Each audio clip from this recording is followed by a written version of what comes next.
So thank you so much, everyone, for coming here today and putting up with us. So this is Aamir. I mean, you've been seeing me in a lot of images events, and I've been seeing all of you. So it's good to be back within our community, and with new thoughts and new innovative ways of carrying forward this conversations by images this time in a form of a case studies. So good format in a way, because none of the brands are able to boast about themselves, but now we have our industry leaders to do that for us. So what better opportunity? So today I have with me a visionary thought leader from the retail industry, so who leads the iconic brand in India since last a 50-year-old brand called Liberty, one of the iconics and followed brands in the India landscape. So apart from being a retail offline stalwart, Mr. Anupam Bansal, who's the MD of Liberty, is a huge fan of technology, loves to experiment with new ideas, and he gives the opportunity to explore in the technology circles, which a lot of legacy brands you may assume are little, not too sure about in terms of experimentations. So here is Liberty with you.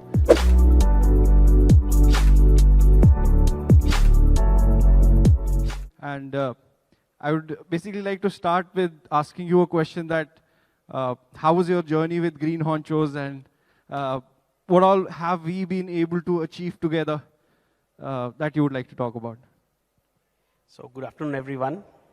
So I hope this session becomes interesting from the learnings we achieved with GreenHonchos. So I think in one of the forums about 6-7 years back, I think GreenHonchos is the team I met at one of the images forum, and I think we didn't know Naveen that time. It was too early for us to understand importance of technology. I think GreenHonchos has been instrumental in bringing a lot of e-commerce learning to our company. So our company was typically more manufacturing company and a retailing company, and our focus was more SAP for ERP and POS. To bring in the e-commerce, which I would agree we were not the early starters, and I would give a lot of credit to GreenHonchos to bring a lot of that energy and synergy to the brand. Also, the association came with a lot of challenges because there were a lot of technology already sitting, very fragmented in a way, and a lot of data was there, how to effectively use that data to run e-commerce more effectively. And as a technology person, I always wanted to put it together. I think that is one of the challenge or the learning. I would like to say that to integrate various technology platforms which run independently, and today e-commerce almost tries to get everything integrated. So I think learning and the biggest challenge was to integrate all together, from as basic as product information to images to the supply chain, logistic, or what we are working currently now is more omnichannel, which is about bringing online and offline customers to same platform. So I think biggest learnings and the challenges would come in all these spaces.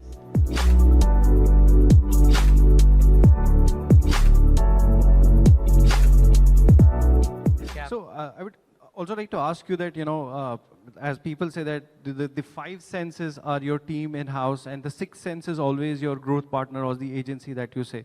So, and I know for a fact that you are a huge proponent of content to commerce strategy. So how has that played out for you in terms of having the customer loyalty and the repeat purchase with the same customers coming in through your association with GreenHonchos? See, to be very honest, it was a tough journey. So we had typically taken our SAP ERP data flown into the system of Magento, which we originally started. And I think with constant interaction with the team, great content was the key. And to really optimize our typical content and making it more consumer driven and updating that content into the system by understanding what it really means and what Google would really mean by that, and how do we really optimize that. I think that's a big learning.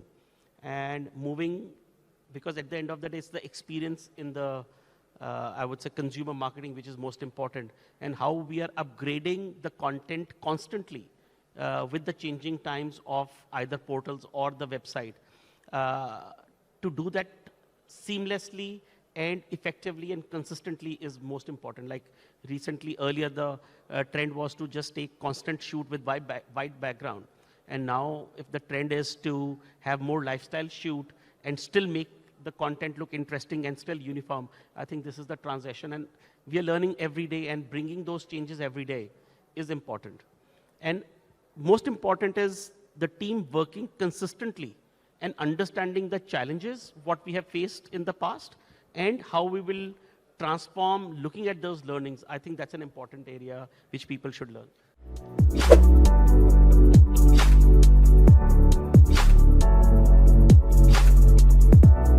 So I know for the fact through our working relation that you treat your agency or a growth partner as your extended team. So how important do you think is that long-term approach of working with an agency or choosing a partner whom you know would meet your future aspirations and building that relationship over the period of time? Because when you hire somebody as a team, you invest a lot of time in training them, getting into the brand ethos, understanding your vision and aspirations. So I'm sure that same works with the agency. And how important do you think is that? So I think I have a very interesting way. Give confidence to the agency all the time and always have a competitor standing next to you so that you can keep on learning from them. So I think we should keep our ears and eyes open with new technology coming in so that we don't become complacent. And we learn and at the same time bring across to our team members and take their opinion. They can be devil's advocate or like real great advocates. I think we have been doing constant learning. Consistency of team is important, but at the same time, bringing all other knowledge is very important to the team and always challenging them. And this is what I keep on doing with your team. I think which works quite effectively for us.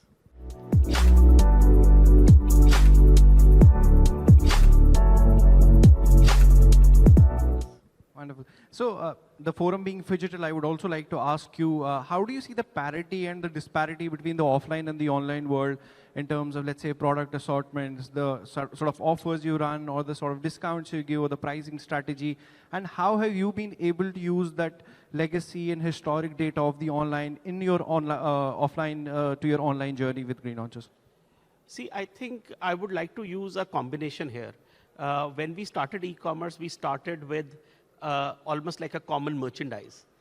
Then came a scenario whereby, because 80 to 90% of the market was run by discount or promotions, which was disturbing the main bread and butter, which I would say offline business. And there was a strategy to bring new products which don't really compete with your offline.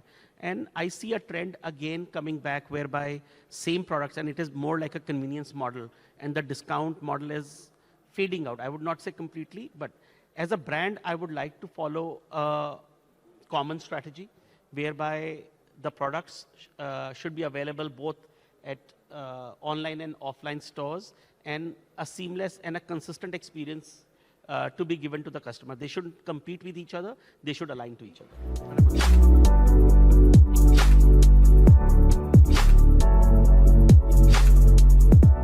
And I'm sure there are a lot of D2C brand owners sitting here at the forum, and a lot of people are going to watch this session later on.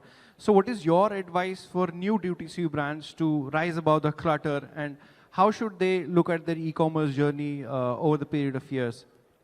So I think it becomes difficult to start advising what has worked for us, works for everybody. I think all product categories behave very differently, and the journey of each company will be very different. People who are just entering the business and they don't have any baggage of offline to carry, and they're starting with the D2C brand, would have a very different approach. And people coming from a legacy would have a different approach. And all product categories behave very differently. I think we should not look at replicating any particular thing constantly. I think we should look at problem in each space and a relevant solution which fits to that brand at that point of time. I think it is important to look at strengthening the P&L rather than burning too much money to begin with. I think that's what most of the people were doing, burning too much money on acquiring new customers. I think we should follow a robust and I would say slow and steady approach whereby focus constantly on retaining your old customers and retargeting them, I would say re-engaging with them rather than always trying to find the new customer. If your old customers are being serviced well, they come back to you, they will become your role models and bring new customers. So I think I would always like to place more bets on organic customers rather than always getting into, I would say, new customers.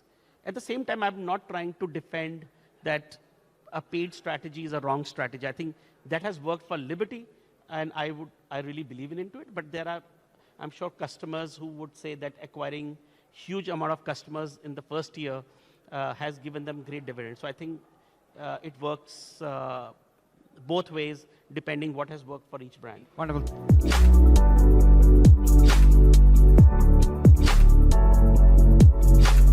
So one last question before we move ahead is, how important do you see integrating the technology for the customer experience, seamless customer experience? And do you see customer experience as a differentiator while raising up the ladder into the brands category?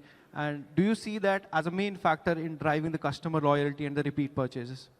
I think that is the only differentiator. I think most of the people, technology is something which is replicable. And I think the customer experience is something which each brand will have to create. Anybody can come here and buy technology. I think everybody has a booth here. They can just do a contract and buy technology. I think it's the implementation of technology and the customer experience, what you create, is most important. And that would be the only differentiator. So thank you so much, guys. I hope we have been able to share some key takeaways of your next phase of growth for your e-commerce brands through the learning shared by Anupam sir here. And looking forward for this interaction post this session. We'll be available after this. Thank you so much.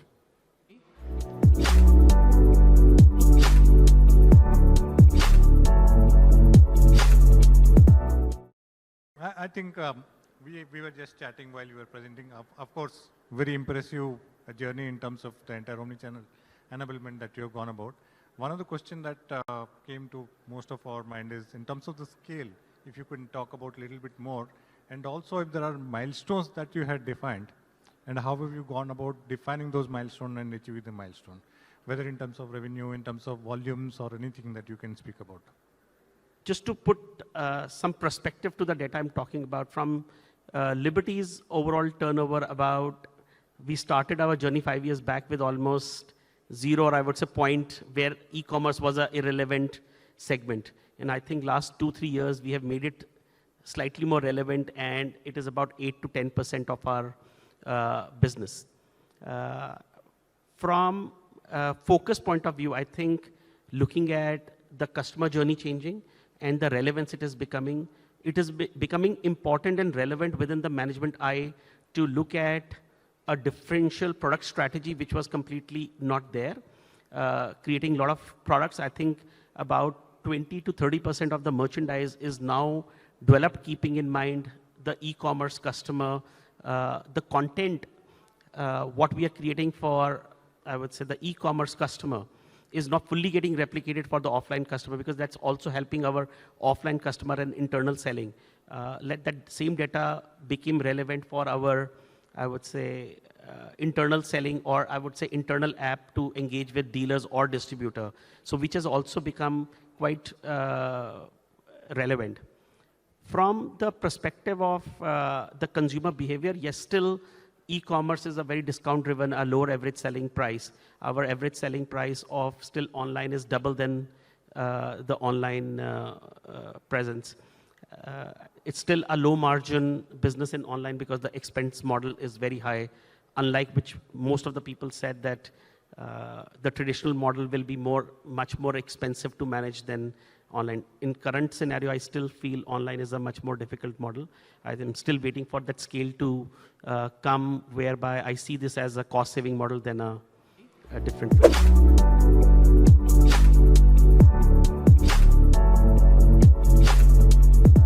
How do you track your pure omnichannel customer? What I mean is you have your offline customers, you have your customers who come to the e-commerce channel. Who are the customers who shop on both the channels, and how do you track them? It's a definitely interesting question. Right now, we are not focusing to really identify the common customer. That's a journey we have initiated, and we're trying to make it common. At the moment, both the verticals run differently. They both have different database. They both have different CRM. And we are not trying to interface. And I think that's a journey which we want to climb. And I think in a year or two, we will be more compliant with it.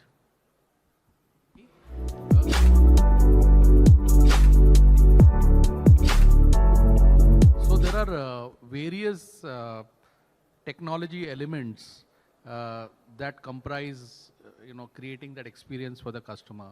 So just want to know what are the elements that GreenHonchos has contributed? Okay, it's an interesting question. For me, various small components. So I think the biggest component was, firstly, we became eCommerce compliant. I think that's the big platform which was created. Integrating the same data on a daily basis, and now I think twice in a day or sometimes thrice in a day, our SAP information had to flow back completely to our online systems in terms of whether inventory, because the same inventory was used for everybody. And now we have a process whereby earlier only, let's say, selected merchandise was exposed to our eCommerce because we wanted to create a larger uptime. And I think with their ability and help, we were able to expose lot more inventory and still maintain those SLAs which were defined by Amazons or the Flipkarts or anybody. And I think to put it together so that the rejections or the cancellations or the returns could be minimized. I think content creation is something which they have really helped us to optimize the data. I think that was very, very important and relevant. Thank you, gentlemen.